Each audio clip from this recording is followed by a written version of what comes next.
really want to thank God for today, for gathering us like this. தேவன் விதமாக இந்த நாளிலும் நம்மை இப்படி கூடி வரச் செய்ததற்காக நான் மிகுந்த சந்தோஷம் அடைகிறேன். Last April 28th to May 2nd we had children's meet for our children. கடந்த ஏப்ரல் மாதம் 28ஆம் தேதியிலிருந்து மே 2ஆம் தேதி வரை நமக்கு சிறுவர் முகாம் நடைபெற்றது. And the theme of this year's children's meet was search for the treasure. இந்த வருடத்திற்கான சிறுவர் முகாமிற்கான தலைப்பு கருப்பொருள் என்னவென்றால் பொக்கிஷத்தை தேடு. Our desire is all our children should find the real treasure in their life. வாழ்க்கையிலே மெய்யான பொக்கிஷத்தை சிறு பிள்ளைகள் நீங்கள் தேடி கண்டு அடைந்து விட வேண்டும் என்பதுதான் எங்களுடைய வாஞ்சையாக இருக்கிறது. And the real treasure is our Lord Jesus Christ. மெய்யான பொக்கிஷம் நம்முடைய ஆண்டவராகிய இயேசு கிறிஸ்து தான். I know so much work has been put into this children's meet this year. இந்த வருடத்திற்கான சிறுவர் முகாமிற்கு ஏராளமான பிரயாசங்கள் எடுக்கப்பட்டிருக்கிறது. Physical as well as mental efforts. சரீர பிரகாரமாகவும் மனதளவிலும் ஆவிக்குரிய விதத்தில் நிறைய பிரயாசங்கள் எடுக்கப்பட்டிருக்கிறது. And by the grace of God, with the help of God, our teachers and volunteers, they did a fantastic job. தேவனுடைய கிருபையினாலும் தேவனுடைய உதவினாலும் ஆசிரியர்களும் தன்னார்வலர்களும் மிகுந்த ஒரு நல்ல ஒரு வேலையை இந்த முகாமிலே செய்திருக்கிறார்கள். I also want to thank the parents who took all the effort to send their children to this children's meet. இந்த சிறுவர் முகாமிற்கு தங்களுடைய பிள்ளைகளை அனுப்புவதற்கு எடுத்துக்கொண்ட பிரயாசங்களுக்காக பெற்றோர்களுக்கும் நான் நன்றி செலுத்துகிறேன். We as a church want to thank everyone who came forward voluntarily. தன்னார்வலாக வந்து நிறைய வேலைகளை செய்த உங்கள் யாவருக்கும் சபையாக நாங்கள் உங்களுக்கு நன்றியை தெரிவித்துக் கொள்கிறோம். May the Lord bless each one of you. உங்கள் ஒவ்வொருவரையும் தேவன் ஆசீர்வதிப்பாராக. Our desire is our children, none of them should be lost in this world. இந்த உலகத்திலே நம்முடைய பிள்ளைகளில் ஒருவர் கூட தொலைந்து போய்விடக்கூடாது, அவர்கள் இழந்து போய்விடக்கூடாது என்பதுதான் நாம் விரும்புகிறோம். Children, the God the Father in heaven, He sees every one of you as a precious treasure, as a pearl of great value. சிறு பிள்ளைகளே, உங்களை பார்த்து சொல்லுகிறேன், தேவன் பரலோகத்தில் இருக்கிற பிதா உங்களை ஒவ்வொருவரையும் பார்த்து மிகுந்த விலையேற பெற்ற முத்தாக உங்களை பார்க்கிறார். I just want to read these words in Matthew chapter 13. மத்தேயு 13ஆம் அதிகாரத்திலே இந்த வசனத்தை நான் வாசிக்க விரும்புகிறேன். Matthew chapter 13 verse 44 to 46. மத்தேயு 13ஆம் அதிகாரம் 44லிருந்து 46 வரை. The kingdom of heaven is like a treasure hidden in the field which a man found hid again, and from the joy over it he goes and sells all that he has and buy that field. Again the kingdom of heaven is like a merchant seeking fine pearls, and upon finding one pearl of great value he went and sold all that he had bought it. அன்றியும் பரலோக ராஜ்யம் நிலத்தில் புதைத்திருக்கிற பொக்கிஷத்துக்கு ஒப்பாயிருக்கிறது. அதை ஒரு மனுஷன் கண்டு மறைத்து அதை பற்றிய சந்தோஷத்தினாலே போய் தனக்கு உண்டான எல்லாவற்றையும் விற்று அந்த நிலத்தை கொள்ளுகிறான். மேலும் பரலோக ராஜ்யம் நல்ல முத்துக்களை தேடுகிற வியாபாரிக்கு ஒப்பாயிருக்கிறது. அவன் விலையுயர்ந்த ஒரு முத்தை கண்டு போய் தனக்குண்டான எல்லாவற்றையும் விற்று அதை கொள்ளுகிறான். The king of the kingdom of heaven, பரலோக ராஜ்யத்திலே இருக்கிறதான அந்த ராஜா, he sees every child in the church as a pearl of great value. இந்த சபையிலே இருக்கிறதான ஒவ்வொரு பிள்ளையையும் சிறு பிள்ளையையும் அந்த பரலோக ராஜா மிகவும் விலையுயர்ந்த முத்தாக பார்க்கிறார். And what did he do for them? அதற்கு அவர்களுக்கு அவர் என்ன செய்தார்? It says he sold all that he had and bought you, all children. இங்கே சொல்லப்பட்டிருக்கிறது, தனக்கு உண்டான எல்லாவற்றையும் விற்று இங்கே விலையேற பெற்ற முத்தாய் இருக்கக்கூடிய இந்த பிள்ளைகளை அவர் வாங்குகிறார், கொள்ளுகிறார். God the Father, he gave his only son for you, for all of you. பிதாவாகிய தேவன் தம்முடைய ஒரே பேரான குமாரனை நமக்காக, உங்களுக்காக, ஒவ்வொருவருக்காகவும் அவர் கொடுத்திருக்கிறார். You have been purchased for God. தேவனுக்காக நீங்கள் எல்லாரும் விலை கொடுத்து வாங்கப்பட்டிருக்கிறீர்கள். You have been purchased for the Lamb of God, Jesus Christ. தேவனுடைய ஆட்டுக்குட்டியாய் இருக்கிற இயேசு கிறிஸ்துவின் கொண்டு நீங்கள் வாங்கப்பட்டிருக்கிறீர்கள். Yeah, that's what Revelation 14:4 says. அதைத்தான் வெளிப்படுத்தின விசேஷம் 14:4 சொல்லுகிறது. Been purchased for God and for the Lamb of God. தேவனுக்கும் தேவனுடைய ஆட்டுக்குட்டியானவருக்காகவும் நீங்கள் விலைக்கிரயம் கொடுத்து வாங்கப்பட்டிருக்கிறீர்கள். And Jesus, God the Son Jesus, he saw you as precious. குமாரனாகிய தேவனாகிய இயேசு கிறிஸ்து அவரும் உங்களை விலையேற பெற்றவர்களாக பார்க்கிறார். And so he purchased you. He paid his blood, precious blood for you.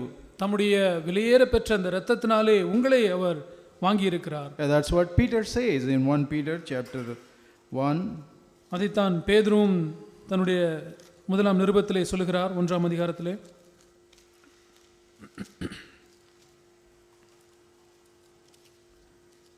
Peter chapter 1.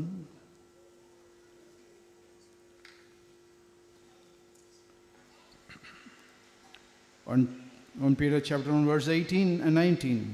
1 பேதுரு 1ஆம் அதிகாரம் 18-19 வசனங்கள். Knowing that you were not redeemed with perishable things like silver or gold from your futile way of life, but with precious blood, verse 19, as of a lamb unblemished and spotless, the blood of Christ.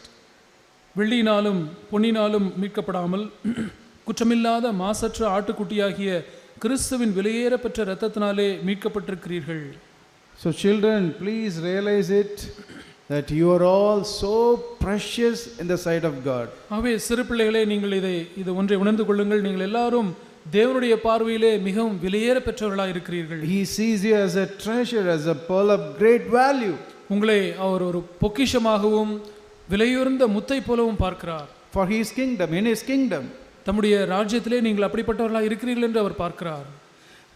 And he loves you and he values you so much. அவர் உங்களை நேசிக்கிறார், உங்களை அதிகமாய் மதிக்கிறார். And Satan also sees a value in you. சாத்தானும் உங்களிடத்திலே ஒரு மதிப்பை பார்க்கிறான். He wants to have you as a treasure for his kingdom. அவனும் தன்னுடைய ராஜ்யத்திற்கென்று உங்களை ஒரு முத்தை போல அவன் பார்க்கிறான். But not like God, he is willing to sell everything that he has, but he wants to show you something and wants to possess you, have you. தேவன் உங்களுக்காக தம்முடைய குமாரனை எல்லாவற்றையும் கொடுத்து தியாகமாய் செய்கிறது போல அல்லாதபடிக்கு பிசாசானவன் உங்களை வஞ்சிக்கும்படியாக இழுக்கும்படியாக ஏதோ ஒன்று காரியத்தை அவன் காட்டுகிறான். He will show you the things of this world. இந்த உலகத்தினுடைய காரியங்களை அவன் உங்களுக்கு காட்டுகிறான். And he will falsely promise you to give you everything that this world can give. இந்த உலகம் கொடுக்கக்கூடிய எல்லாவற்றையும் நான் தருவேன் என்று சொல்லி ஒரு பொய்யாக ஒரு ஆணையிட்டு உங்களை வஞ்சிக்கிறான். He will promise to give you the riches of this world. இந்த உலகத்தினுடைய ஐஸ்வரியத்தை உங்களுக்கு தருவதாக வாக்கு பண்ணுகிறான். All those riches will perish one day. இந்த உலக ஐஸ்வரியங்கள் எல்லாம் ஒரு நாளிலே அழிந்து போகும். He will promise you to give you fame among your friends. உங்களுடைய நண்பர்கள் மத்தியிலே உங்களுக்கு ஒரு மதிப்பை, நற்பெயரை, புகழை கொடுக்கிறதாக சொல்கிறான். That will also perish someday. அதுவும் ஒரு நாளிலே அழிந்து போகும். And he will show all the glory in the world. இந்த உலகத்தில் இருக்கிறதான மகிமை எல்லாவற்றையும் உங்களுக்கு காண்பிக்கிறான். What the other people in this world value so much, he will try to make you also value such things so much. இந்த உலகத்தில் இருக்கிற ஜனங்கள் இந்த உலகத்திலே எவையெல்லாம் மேன்மையாக பார்க்கிறார்களோ அவைகளையும் நீங்களும் அப்படியாக மேன்மையாக பார்க்க வேண்டும் என்று அவன் காண்பிக்கிறான். No, he even tried with Jesus Christ the same. He attempted with Jesus Christ also. இதே காரியத்தை இயேசு கிறிஸ்துவிடத்திலேயும் அவன் சோதித்து பார்த்தான். We read that in Matthew chapter 4. அதை நாம் மத்தேயு 4ஆம் அதிகாரத்திலே வாசிக்கிறோம். He was, there are 3 major temptations mentioned in this passage. இந்த வேத பகுதியிலே 3 முக்கியமான சோதனைகளை குறித்து எழுதப்பட்டிருக்கிறது. And this is the last one. The devil came, verse 8. Again the devil took him to a very high mountain and showed him all the kingdoms of the world and their glory. 8ஆம் வசனத்திலே மறுபடியும் பிசாசு அவரை மிகவும் உயர்ந்த மலையின் மேல் கொண்டு போய் உலகத்தின் சகல ராஜ்யங்களையும் அவைகளின் மகிமையையும் அவருக்கு காண்பித்தான். See what the devil told Jesus Christ. அந்த பிசாசானவன் ஆண்டவர் இயேசு கிறிஸ்து என்ன சொன்னான் பாருங்கள். Children, all of you, please listen to me. சிறு பிள்ளைகள் தயவு செய்து என்னை கவனியுங்கள். The devil told Jesus, all these things in the world, the glory, everything I will give to you. இயேசு கிறிஸ்துவை பார்த்து பிசாசானவன் இந்த உலகத்திலே நீ பார்க்கிற எல்லா மகிமையையும் நான் உங்களுக்கு தருவேன் என்று சொல்கிறான். You have to do only one thing. அதற்கு நீர் ஒன்று மாத்திரம் செய்ய வேண்டும். Just fall down before me and worship me. எனக்கு முன்பாக தாழ விழுந்து என்னை சாஷ்டாங்கமாய் விழுந்து என்னை பணிந்து கொள்ள வேண்டும். That is the same temptation every one of us face. இதே சோதனை தான் நம்மில் ஒவ்வொருவரும் சந்திக்கிறோம். But Jesus said, go Satan, it is written, you shall worship the Lord your God and serve him only. 10ஆம் வசனத்திலே அப்பொழுது இயேசு, அப்பாலே போ சாத்தானே, உன் தேவனாகிய கர்த்தரை பணிந்து கொண்டு அவர் ஒருவருக்கே ஆராதனை செய்வாயாக என்று எழுதியிருக்கிறதே என்றார். Jesus told the devil, I will not worship you Satan, I will only worship God. இயேசு சாத்தானை பார்த்து, நான் உன்னை பணிந்து கொள்ள மாட்டேன் சாத்தானே, நான் தேவனை மாத்திரம் பணிந்து கொள்வேன் என்று சொன்னார். I will not worship riches, I will not worship name and fame.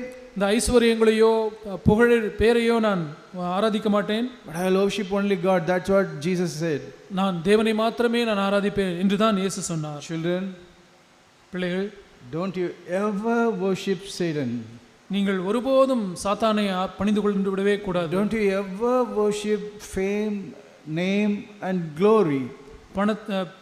புகழையோ பேரையோ மகிமையோ நீங்கள் ஒருபோதும் நீங்கள் பணிந்து கொண்டு விட கூடாது. You know, he will put in you a desire to be like a hero among your friends. உங்கள் நண்பர்கள் மத்தியிலே நீங்கள் தான் ஒரு ஹீரோ போல இருக்க வேண்டும் என்ற எண்ணத்தை பிசாசானவன் உங்கள் மனதிலே போடுவான். Through your talents that you have. உங்களுக்கு இருக்கிறதான தாளந்துகள். But when you try to be a hero among your friends through your talents or by any means, realize this, you will be like zero in the eyes of God. நீங்கள் உங்கள் நண்பர்கள் மத்தியிலே உங்கள் தாளந்துகள் மூலமாக அவர்கள் மத்தியிலே ஒரு ஹீரோவை போல இருப்பீர்களானால் இதை நீங்கள் ஞாபகத்தில் வைத்துக் கொள்ளுங்கள். தேவனுடைய பார்வையிலே நீங்கள் ஒரு பூஜ்யமாக இருப்பீர்கள். Yeah, in his kingdom you will be zero, useless. அவருடைய ராஜ்யத்திலே ஒரு பூஜ்யமாக ஒரு பயனற்ற ஒரு நபராக இருப்பீர்கள். But be a zero in the world. ஆனால் உலகத்திலே நீங்கள் ஒரு பூஜ்யமாக இருப்பீர்களானால், in the world's eyes be a zero. உலகத்தினுடைய பார்வையிலே நீங்கள் பூஜ்யமாக இருப்பீர்களானால், I'm not saying that you should not work hard in your studies. நீங்கள் உங்களுடைய படிப்பிலே நீங்கள் கடினமாய் உழைக்க கூடாது என்று நான் சொல்லவில்லை. You have to work hard, you have to study hard. நீங்கள் நன்றாக பிரயாசம் எடுத்து நீங்கள் நன்றாக படிக்க வேண்டும், கடினப்பட்டு உழைக்க வேண்டும், and score high marks. நல்ல மதிப்பெண்களை நீங்கள் பெற வேண்டும். But be like a zero in your own eyes. ஆனால் உங்களுடைய சொந்த பார்வையிலே நீங்கள் ஒரு பூஜ்யமாக இருந்து விடுங்கள். If the world thinks you are a nobody, let the world think so. இந்த உலகத்திலே உங்களை நீங்கள் யாரும் ஒரு பொருட்டு என்று எண்ணிவிட வேண்டாம். If the world thinks you are zero, let them think so. இந்த உலகத்திலே இருக்கிறவர்கள் நீங்கள் ஒரு பிரயோஜனமற்றவர், பூஜ்யம் என்று நினைத்து விட்டு போகட்டும். But in God's eyes, be a hero. ஆனால் தேவனுடைய பார்வையிலே நீங்கள் ஒரு ஹீரோவாய் இருங்கள். Yeah, let God continue to see you all as a pearl of great value. தேவன் உங்களை தொடர்ந்து உங்களை விலையேறப்பெற்ற முத்தாகவே பார்த்து விடும்படியாக இருந்துவிடுங்கள். If God has given you some talents, use it for God's glory. தேவன் உங்களுக்கு தாளந்துகளை கொடுத்திருப்பாரானால் அதை தேவனுடைய மகிமைக்கென்று நீங்கள் பயன்படுத்துங்கள். The devil will tempt you to take the name and glory to yourself. பிசாசானவன் அந்த மகிமையை உங்களுக்கென்றே எடுத்துக்கொள்ள வேண்டும் என்று அவன் உங்களை சோதிப்பான். Give the glory to God. ஆனால் மகிமையை தேவனுக்கு செலுத்தி விடுங்கள். Work hard. கடினமாய் உழையுங்கள். Study well. நன்றாக படியுங்கள். Score high marks. நல்ல மதிப்பெண்களை எடுங்கள். Give the glory to the Lord. ஆனால் அதுக்கான மகிமை எல்லாவற்றையும் தேவனுக்கே செலுத்தி விடுங்கள். But don't try to show yourself as a hero. நீங்கள் உங்களை நீங்களே ஒரு ஹீரோவை போல காட்டிக்கொள்ள முயற்சிக்காதீர்கள். You should be heroes in the eyes of God. நாம் தேவனுடைய பார்வையிலே ஹீரோக்களாக இருக்க வேண்டும். By hero means that you will be a pearl of great value in the eyes of God. Hero என்றால் தேவனுடைய பார்வையிலே ஒரு விலையேறப்பெற்ற முத்தை போல இருப்பது. Now Jesus said no to all the glory, name, fame which Satan showed him. சாத்தான் இயேசுவுக்கு காண்பித்த எல்லா அந்த பெயர் புகழுக்கும் ஆண்டவர் இல்லை என்று மறுத்துவிட்டார். All that Satan shows will attract you for sure. பிசாசானவன் காண்பிக்கிற எல்லா காரியங்களும் உங்களுக்கு கவர்ச்சிகரமாய் தான் இருக்கும் நிச்சயமாக. Every time firmly say him no, like Jesus said. ஆனால் இயேசு சொன்னது போல ஒவ்வொரு முறையும் நீங்கள் சோதிக்கப்படும் போது அதற்கு வேண்டாம் என்று உறுதியாக சொல்லிவிடுங்கள். The Lord will help you. ஆண்டவர் உங்களுக்கு உதவி செய்வார் பிள்ளைகளே. Lord will help all of us, because not only everybody sitting here is tempted like that. சிறு பிள்ளைகள் மாத்திரமல்ல, நீங்கள் உட்கார்ந்து இருக்கிற ஒவ்வொருவரும் சோதிக்கப்படுகிறதுனாலே தேவன் ஒவ்வொருவருக்கும் உதவி செய்வார். Lord, give me strength to say no to Satan. ஆண்டவரே, பிசாசுக்கு இல்லை என்று சொல்ல எனக்கு உதவி, எனக்கு பலப்படுத்தும் என்று கேளுங்கள். Another most important thing that children should learn, சிறு பிள்ளைகள் கற்றுக்கொள்ள வேண்டிய இன்னும் ஒரு முக்கியமான காரியம் என்னவென்றால், learn submission. அடங்கி இருப்பது, கீழ்ப்படிதலை கற்றுக்கொள்ளுங்கள். Even from this small age, please learn submission. இந்த சிறு வயதிலிருந்தே தயவு செய்து கீழ்ப்படிதலை கற்றுக்கொள்ளுங்கள். When you become 11 years or 12 years, நீங்கள் 11-12 வயது ஆகும் பொழுது, the rebellion that is in your heart, which is hidden when you are small, will come out. நீங்கள் சிறு பிள்ளைகளாக இருக்கும் பொழுது உங்கள் இருதயத்திலே மறைந்திருக்கிறதான அந்த முரட்டாட்டம் நீங்கள் இந்த 11-12 வயது வரும் பொழுது அது வெளியே வர தொடங்கும். You know what the devil will tell you? பிசாசானவன் உங்களை பார்த்து என்ன சொல்லுவான் தெரியுமா? Hey, what your dad saying is not fair. உங்க அப்பா சொல்றது அது நியாயமே இல்ல. What your mummy is doing is very unfair. உங்க அம்மா செய்யறது அது நியாயமே இல்லை. That's wrong. அது தவறு. You will start to think my parents are treating me very badly. எங்களுடைய அம்மா அப்பா என்னை மிகவும் மோசமாக தவறான விதத்தில் நடத்துகிறார்கள் என்று நினைக்க ஆரம்பிப்பீர்கள். Oh, they don't understand me. என்னை அவர்கள் புரிந்து கொள்கிறதே இல்லை. I don't want to be in this house. இந்த வீட்டிலே எதற்கு நான் இருக்க வேண்டும்? Jesus also had the same temptation. இயேசுவுக்கும் இப்படிப்பட்ட சோதனை வந்தது. Yeah, because he was tempted in all points like us.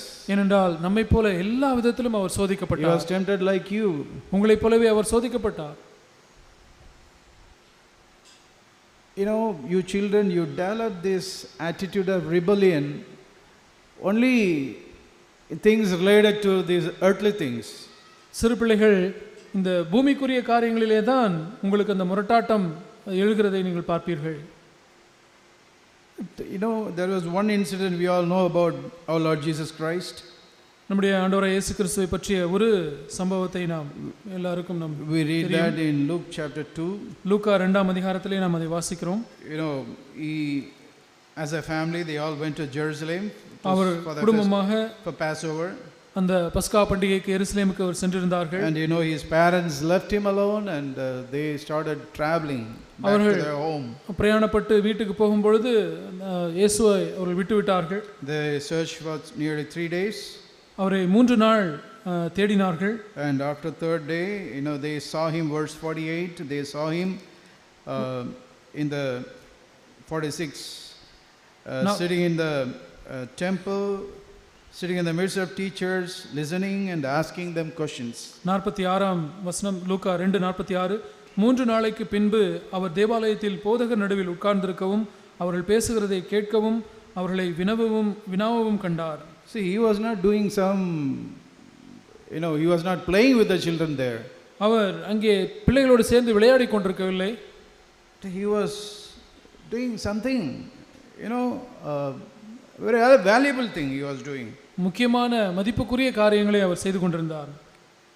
And his parents came in verse 48. 48ஆம் வசனத்திலே தாய் தகப்பன்மார் வருகிறார்கள். Mary and Joseph came and told him, Jesus, what have you done? அவருடைய தாயாகிய மரியாள் அவரை பார்த்து, மகனே, நீ ஏன் எங்களுக்கு இப்படி செய்தாய்? Why have you treated us like this? இந்த விதமாக ஏன் எங்களை நீ நடத்தினாய்? They were almost like saying, you treated us so badly, Jesus. இயேசுவே, நீ எங்களை இப்படி மோசமா இப்படியா செய்வா என்று கேட்டார்கள். I could understand the anger in their heart. அவருடைய இருதயத்தில் இருந்ததான அந்த கோபத்தை நம்மால் புரிந்து கொள்ள முடிகிறது. Probably, on seeing them, they would have dragged Jesus. Come, let's go. We are already 3 days late. ஒருவேளை இயேசுவை பார்த்த பொழுது கையை பிடித்து இழுத்திருந்திருப்பார்கள். இப்பொழுதே 3 நாள் லேட் ஆகிவிட்டது, வா போகலாம் என்று சொல்லி. Everybody has gone. எல்லாரும் போய்விட்டார்கள். We are 3 days back. நாங்கள் 3 நாள் தாமதமாகிவிட்டது. What was Jesus' response? இயேசுனுடைய பதில் என்னவா இருந்தது? He was 12 years old when this happened.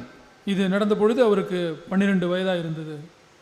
And Jesus said, "Did you not know I had to be in my Father's business?" அவர் சொன்னார், என் பிதாவுக்கு அடுத்தவைகளில் நான் இருக்க வேண்டியதென்று அறியீர்களா? That was an age to show rebellion. அங்கே ஒரு முரட்டாட்டம் காண்பிக்கிறதுக்கான ஒரு சோதனை இருக்கிறது. That was an age. அந்த வயது முரட்டாட்டம் தோன்றுகிற வயதிலே அவர் இருந்தார். But you know what he did? ஆனால் அவர் என்ன செய்தார் தெரியுமா? He did not argue. அவர் வாக்குவாதம் செய்யவில்லை. He did not fight with his parents. I am doing a godly work. Why are you stopping me? நான் ஒரு தேவ பணியை நான் செய்து கொண்டிருக்கிறேன், ஏன் என்னை தடுக்கிறீர்கள் என்று சொல்லி ஒரு முரட்டாட்டம் செய்யவில்லை. He was not playing. His mom and dad did not, call him while he was playing. அவர் அங்கே பிள்ளைகளோடு விளையாடி கொண்டிருப்பதை பார்த்து அவருடைய தாய் தகப்பன்மார் அவரை பிடித்து இழுக்கவில்லை. He was doing a thing that was never expected of a 12-year-old boy. எந்த ஒரு 12 வயது பையனும் செய்வான் என்று எதிர்பார்க்க கூடாத ஒரு காரியத்தை அவர் செய்து கொண்டிருந்தார். But still, ஆனாலும் it says in 51, 51ஆம் வசனத்திலே வாசிக்கிறோம், when they called him back, அவரை அவர்கள் அழைத்த பொழுது, and it says in English, it says verse 51 starts with and. 51ஆம் வசனத்திலே ஆங்கிலத்திலே and என்று ஆரம்பிக்கிறது. That means it's related to the previous verses. அதனுடைய பொருள் அதனுடைய முந்தின வசனத்திற்கு தொடர்புடையதாக சொல்லப்பட்டிருக்கிறது. He went down with them and came to Nazareth and he continued in subjection to them. பின்பு அவர் அவர்களுடனே கூட போய் நாசரேத்தூரில் சேர்ந்து அவர்களுக்கு கீழ்ப்படிந்திருந்தார், அவர்களுக்கு தொடர்ந்து அடங்கியிருந்தார். And it says because he submitted, he was increasing in wisdom, stature and favor with God and men. அவர் அப்படி கீழ்ப்படிந்திருந்தபடினாலே அவர் ஞானத்திலும் வளர்த்தியிலும் தேவ கிருபையிலும் மனுஷர் தயவிலும் அதிகமாய் விருத்தி அடைந்தார் என்று அவரை பற்றி எழுதப்பட்டிருக்கிறது. Keep that in your mind. இதை உங்கள் மனதிலே வைத்துக் கொள்ளுங்கள். Dear children, அருமையான பிள்ளைகளே, it's not only for children, whatever we heard, it applies to all of us. நாம் கேட்ட காரியங்கள் பிள்ளைகளுக்கு மாத்திரமல்ல, நம்ம எல்லாருக்குமே அது பொருந்துகிறதா இருக்கிறது. We also love the world. நாமும் உலகத்தை நேசிக்கிறோம். We have the same flesh to love the name and fame that the world gives. இந்த உலகம் கொடுக்கக்கூடியதான பெயரையும் புகழையும் நேசிக்கக்கூடிய இச்சிக்கக்கூடிய அந்த மாம்சத்திலே தான் நம்ம எல்லாருமே இருக்கிறோம். So do not love the world. உலகத்தை நேசியாதிருங்கள். Have you found the treasure? நீங்கள் பொக்கிஷத்தை கண்டுபிடித்து விட்டீர்களா? Have you found the treasure, Jesus Christ? இயேசு கிறிஸ்துவிலே அந்த பொக்கிஷத்தை நீங்கள் கண்டுகொண்டிருக்கிறீர்களா? Or the treasure which the devil is trying to offer you is tempting you? அல்லது பிசாசானவன் கொடுக்கிறதான அந்த பொக்கிஷம் உங்களை சோதிக்கிறதா? You can easily find out whether you got the real treasure or not. உங்களிடத்திலே இந்த மெய்யான பொக்கிஷம் இருக்கிறதா இல்லையா என்பதை மிக எளிதாக நாம் கொண்டு கொள்ள முடியும். All of us. நம்ம எல்லாருமே Whether our treasure is in the Lord or in something else. நம்முடைய பொக்கிஷம் கிறிஸ்துவிலே இருக்கிறதா அல்லது வேறு எதிலேயோ இருக்கிறதா என்பதை நாம் எளிதாக கண்டுகொள்ள முடியும். The Lord told a very clear way to find out. அதை கண்டுபிடிக்கக்கூடியதான ஒரு எளிதான வழியை ஆண்டவர் காண்பித்திருக்கிறார். Matthew 6:21. மத்தேயு 6:21. Where your treasure is, there your heart will also be. உங்கள் பொக்கிஷம் எங்கே இருக்கிறதோ அங்கே உங்கள் இருதயமும் இருக்கும். Yes. Where your heart is, that will tell you what do you think in your heart the most. உங்களுடைய இருதயம் எங்கே இருக்கிறதோ அதை வைத்து பார்க்கும் பொழுது நீங்கள் எதை மேன்மையாக எண்ணுகிறீர்கள் என்பதை கண்டுபிடிக்க முடியும். Are you thinking about how I can be a hero in front of my classmates? என்னுடைய நண்பர்கள் மத்தியிலே, வகுப்பில் இருக்கிற nண்பர்கள் மத்தியிலே நான் ஒரு ஹீரோவை போல எப்படி இருக்க முடியும் என்பதை நீங்கள் பார்க்கிறீர்களா? That is your treasure. அதுதான் உங்களுடைய பொக்கிஷமாக இருக்கிறது. Or you want to, your heart thinks, oh Lord, I am not able to obey my parents, I am not able to resist this temptation, please help me. If you have that prayer in your heart, yes, your treasure is Jesus Christ. ஆனால் ஆண்டவரே, என்னுடைய பெற்றோர்களுக்கு என்னால் கீழ்ப்படிய முடியவில்லையே, இந்த உலகத்தில் வருகிறதான சோதனைகளுக்கு நான் எதிர்த்து நிற்க முடியவில்லையே, எனக்கு உதவி செய்யும் என்று நீங்கள் கேட்கிறவர்களாக இருப்பீர்களானால் அப்பொழுது தேவன் தான் உங்களுடைய பொக்கிஷமாக இருக்கிறார் என்று நாம் அறிந்து கொள்ளலாம். Yeah, Satan said to Jesus, fall down and worship me. சாத்தான் இயேசுவை பார்த்து நீ தாழ விழுந்து என்னை பணிந்து கொள் என்று சொன்னான். He'll give little bit of He will give a little bit of evil pleasure. அப்படி செய்யும் பொழுது ஏதோ கொஞ்சம் ஒரு இந்த சந்தோஷத்தை அவன் கொடுப்பான். I want to show the little children a video, small video. சிறு பிள்ளைகளுக்கு ஒரு சின்ன வீடியோ நான் காண்பிக்க விரும்புகிறேன். Can you?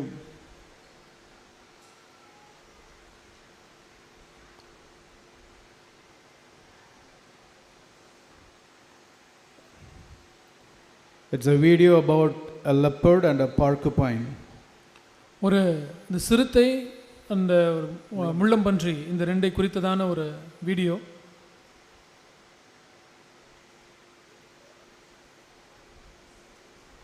Some time back I showed it to the young people.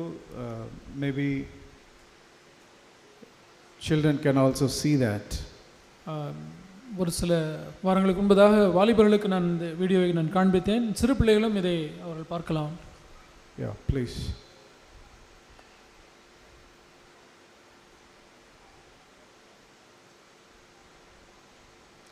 You see a leopard and a porcupine there. அங்கே ஒரு சிறுத்தையையும் முள்ளம்பன்றியையும் பார்க்கிறீர்கள். See how it falls down. எப்படி அது கீழே விழுந்து கொள்கிறது. To enjoy the little bit of pleasure this world gives. இந்த உலகம் கொடுக்கிறதான அந்த கொஞ்ச சந்தோஷத்தை அனுபவிக்க முடியாது எப்படியாக அது தாழ விழுகிறது பாருங்கள். See, the porcupine is a picture of the world. இந்த முள்ளம்பன்றி இந்த உலகத்தினுடைய ஒரு சித்திரமாக இருக்கிறது. And the leopard is an agile animal.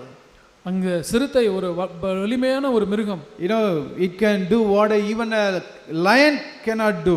ஒரு சிங்கம் செய்யக்கூடாததை கூட ஒரு சிறுத்தை செய்து விட முடியும். A lion cannot climb straight tree. ஒரு சிங்கம் ஒரு நேராக இருக்கக்கூடிய மரத்தின் மேலே ஏற முடியாது. But this leopard can do that. ஆனால் இந்த சிறுத்தை இதை செய்து விட முடியும். But for a little pleasure, ஒரு சிறு சந்தோஷத்துக்காக it fell down. அது தாழ விழுந்து விட்டது. Maybe it thought, I got it. இப்பொழுது நான் ஜெயித்து விட்டேன் என்று அது நினைக்கிறது. I am enjoying the pleasure now. நான் இப்பொழுது இதை சந்தோஷமாய் அனுபவிக்கிறேன் என்று நினைக்கிறது. But when we go after the world, நாம் அப்படி உலகத்துக்கு பின்னால் செல்லும் பொழுது we have to pay a price. நாம் அதற்கு ஒரு விலைக்கரியம் செலுத்த வேண்டியிருக்கிறது. It may look like a hero. ஒருவேளை அது ஒரு ஹீரோவை போல தோன்றலாம். You may think, I have done this, I am like a hero.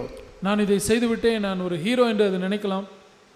It goes alone and want to enjoy that porcupine. தனியாக அதை எடுத்து சென்று அதை சாப்பிட்டு அதை என்ஜாய் பண்ணும்படியாக போகிறது. See, the world, whatever the world gives you, இந்த உலகம் கொடுக்கக்கூடிய காரியங்கள் எல்லாம், remember this one thing. இந்த ஒரு காரியத்தை நீங்கள் மனதில் வைத்துக் கொள்ளுங்கள். It gives little bit of joy, pleasure. சிறு சந்தோஷத்திற்காக. But see the pain, all the the quills. அந்த முள் இருக்கக்கூடிய எத்தனையோ அந்த வேதனையை அதை அனுபவிக்கிறது பாருங்கள். See how many quills has pierced into it. எத்தனை முட்கள் அதை குத்தி விட்டது பாருங்கள். You have to pay a price. நீங்கள் அதற்கு ஒரு விலைக்கிரயம் செலுத்த வேண்டும். It may be enjoying it for a short while. ஒரு சிறு காலத்திற்கு வேண்டுமானால் அதை நீங்கள் என்ஜாய் பண்ணி கொண்டிருக்கலாம். But see the end. அதனுடைய முடிவை பாருங்கள். Or one quill, when it was enjoying, it went deep into its heart and pierced its heart and it died. அந்த கொஞ்ச நேரம் அது சந்தோஷத்தை அனுபவித்துக் கொண்டிருக்கும் பொழுது அந்த சிறுத்தைக்குள்ளாக அந்த ஒரு முள்ளம்பன்றியின் முள் உள்ளே சென்று அதனுடைய இருதயத்தை துளைத்து கடைசியில் அது மரித்து விட்டது. Keep that in your mind. இதை உங்களுடைய மனதிலே வைத்துக் கொள்ளுங்கள். That is the danger of going after the world. இதுதான் உலகத்திற்கு பின்னாலே போகிறதற்கு இருக்கிறதான அபாயம். Do not search for treasure in this world. இந்த உலகத்திலே பொக்கிஷத்தை தேடாதீர்கள். But in the Lord. ஆனால் ஆண்டவரிடத்திலே அந்த பொக்கிஷத்தை கண்டுபிடிங்கள். Seek the treasure in the word of God. தேவனுடைய வார்த்தையிலே இருக்கிறதான அந்த பொக்கிஷத்தை நீங்கள் தேடுங்கள். You will become a life giving member in the body of Christ one day. அப்படியானால் ஒரு நாளிலே நீங்கள் சபையிலே ஒரு ஜீவனை கொடுக்கிறதான ஒரு அவயவமாய் மாறி விடுவீர்கள். In this church, இந்த சபையிலே, or any church, wherever you go, இந்த சபையிலும் நீங்கள் செல்லுகிற எங்கு சென்றாலும் நீங்கள் அப்படி இருக்க முடியும்.